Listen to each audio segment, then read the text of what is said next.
ಚಿತ್ರರಂಗಕ್ಕೆ ಮತ್ತೊಂದು ಆಘಾತ ಎದುರಾಗಿದೆ. ತುಂಬಲಾರದ ನಷ್ಟ ಅಂತಾನೆ ಹೇಳಬಹುದು. ಕನ್ನಡ ಚಿತ್ರರಂಗ ಸೇರಿದಂತೆ ಬಹುಭಾಷಾ ನಟನಾಗಿ ಮಿಂಚಿದ್ದ ನಟ, ಅದ್ಭುತ ಕಲಾವಿದನನ್ನ ಚಿತ್ರರಂಗ ಕಳೆದುಕೊಂಡಿದೆ. ಕೆಲವೊಂದು ಪಾತ್ರಗಳು ಅಂತ ಹೇಳಿದ್ರೆ ನಿರ್ದೇಶಕರಿಗೆ, ನಿರ್ಮಾಪಕರಿಗೆ ಇಂಥವರೇ ಬೇಕು ಅಂತ ಡಿಮ್ಯಾಂಡ್ ಮಾಡ್ತಾರೆ. ಆ ರೀತಿಯಾದಂತಹ ಕಲಾವಿದರು ನಮ್ಮಲ್ಲಿದ್ದಾರೆ. ಕನ್ನಡದಲ್ಲಿ ವಿಲನ್ ಪಾತ್ರಗಳು ಅಂದ್ರೆ ಇವರೂ ಸಹ ನೆನಪಾಗ್ತಾರೆ. ಆದರೆ ಇದೀಗ ವಿಧಿಯ ಆಟಕ್ಕೆ ಬಲಿಯಾಗಿದ್ದಾರೆ. ಕನ್ನಡದಲ್ಲಿ ನಟ ಚಾಲೆಂಜಿಂಗ್ ಸ್ಟಾರ್ ದರ್ಶನ್ ಅವರ ಜೊತೆಗೆ ಹೆಚ್ಚಾಗಿ ಕಾಣಿಸಿಕೊಂಡಿದ್ರು. ಗಜ ಹಾಗೆ ಅಭಯ್ ಸಿನಿಮಾದಲ್ಲಿ ವಿಲನ್ ಪಾತ್ರ ಅಂತ ಹೇಳಿದ್ರೆ ಯಾರೂ ಮರೆಯೋದಕ್ಕೆ ಸಾಧ್ಯನೇ ಇಲ್ಲ. ತಮ್ಮ ವಿಶಿಷ್ಟ ಖಳನಾಯಕ ಪಾತ್ರಗಳ ಮೂಲಕ ಪ್ರೇಕ್ಷಕರ ಮನಸ್ಸಿನಲ್ಲಿ ಅಚ್ಚಳಿಯದೆ ಗುರುತು ಮೂಡಿಸಿದ್ದ ಹಿರಿಯ ನಟ ಪ್ರದೀಪ್ ರಾಮ್ ಸಿಂಗ್ ರಾವತ್ ನಿಧನರಾಗಿದ್ದಾರೆ.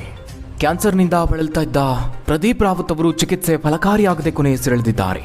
ಅವರ ಆರೋಗ್ಯ ಕಳೆದ ಕೆಲವು ತಿಂಗಳುಗಳಿಂದ ಹದಗೆಟ್ಟಿತ್ತು. ಮರಣಾಂತಿಕ ಕ್ಯಾನ್ಸರ್ನಿಂದ ಅವರು ಬಳಲ್ತಾ ಇದ್ರು.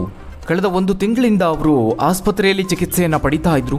ಚಿಕಿತ್ಸೆಗೆ ಸ್ಪಂದಿಸದೆ ಪ್ರದೀಪ್ ರಾವತ್ ಇಹಲೋಕ ತ್ಯಜಿಸಿದ್ದಾರೆ. ಪತ್ನಿ ಹಾಗೆ ಮಗನನ್ನ ಪ್ರದೀಪ್ ರಾವತ್ ಅಗಲಿದ್ದಾರೆ. 1980ರ ದಶಕದಲ್ಲಿ ಅವರು ಚಿತ್ರರಂಗವನ್ನು ಪ್ರವೇಶ ಮಾಡ್ತಾರೆ. ಅವರಿಗೆ ಒಂದು ದೊಡ್ಡ ಜನಪ್ರಿಯತೆ ತಂದುಕೊಟ್ಟಿದ್ದು BR ಚೋಪ್ರಾ ನಿರ್ದೇಶನದ ಐತಿಹಾಸಿಕ ದೂರದರ್ಶನ ಧಾರಾವಾಹಿ ಮಹಾಭಾರತ. ಅದರಲ್ಲಿನ ಅಶ್ವತ್ಥಾಮನ ಪಾತ್ರ ನಿಮಗೆ ನೆನಪಿರಬಹುದು, ನೋಡಿರಬಹುದು. ಪ್ರದೀಪ್ ರಾವತ್ ಆ ಕಾಲದಲ್ಲಿ ಅವರು ಮನೆಮಾತಾಗಿದ್ದರು. ತಮ್ಮ ಗಂಭೀರ ವ್ಯಕ್ತಿತ್ವ, ತೀಕ್ಷ್ಣವಾದಂತಹ ನೋಟ, ಪ್ರಭಾವಿ ಅಭಿನಯದಿಂದಾಗಿ ಅಶ್ವತ್ಥಾಮ ಪಾತ್ರಕ್ಕೆ ರಾವತ್ ಅವರು ಜೀವ ತುಂಬಿದ್ರು. ಇನ್ನು ಅವರ ವೃತ್ತಿ ಜೀವನದಲ್ಲಿ ಒಂದು ದೊಡ್ಡ ಮೈಲಿಗಲ್ಲು ಅಂತ ಹೇಳಿದ್ರೆ AR ಮುರುಗದಾಸ್ ಅವರ ನಿರ್ದೇಶನದ ತಮಿಳಿನ ಸೂಪರ್ ಹಿಟ್ ಸಿನಿಮಾ ಗಜನಿ.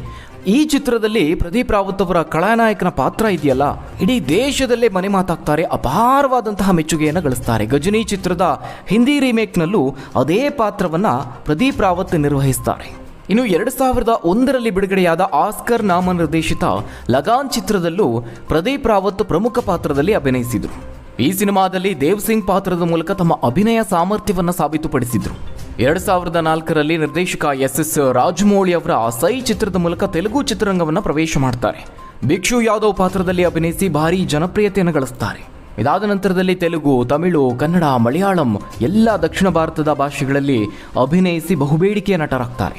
ಇನ್ನು ಕನ್ನಡ ಅಂತ ಬಂದರೆ ರಿಯಲ್ ಸ್ಟಾರ್ ಉಪೇಂದ್ರ ಅವರ ನಟನೆಯ ಪರೋಡಿ ಚಿತ್ರದ ಮೂಲಕ ಸ್ಯಾಂಡಲ್ವುಡ್ ಅನ್ನು ಪ್ರವೇಶ ಮಾಡ್ತಾರೆ. ಅದಾದ ನಂತರದಲ್ಲಿ ಚಾಲೆಂಜಿಂಗ್ ಸ್ಟಾರ್ ದರ್ಶನ್ ಅವರ ಜೊತೆ ಕಾಣಿಸ್ಕೊಳ್ತಾರೆ.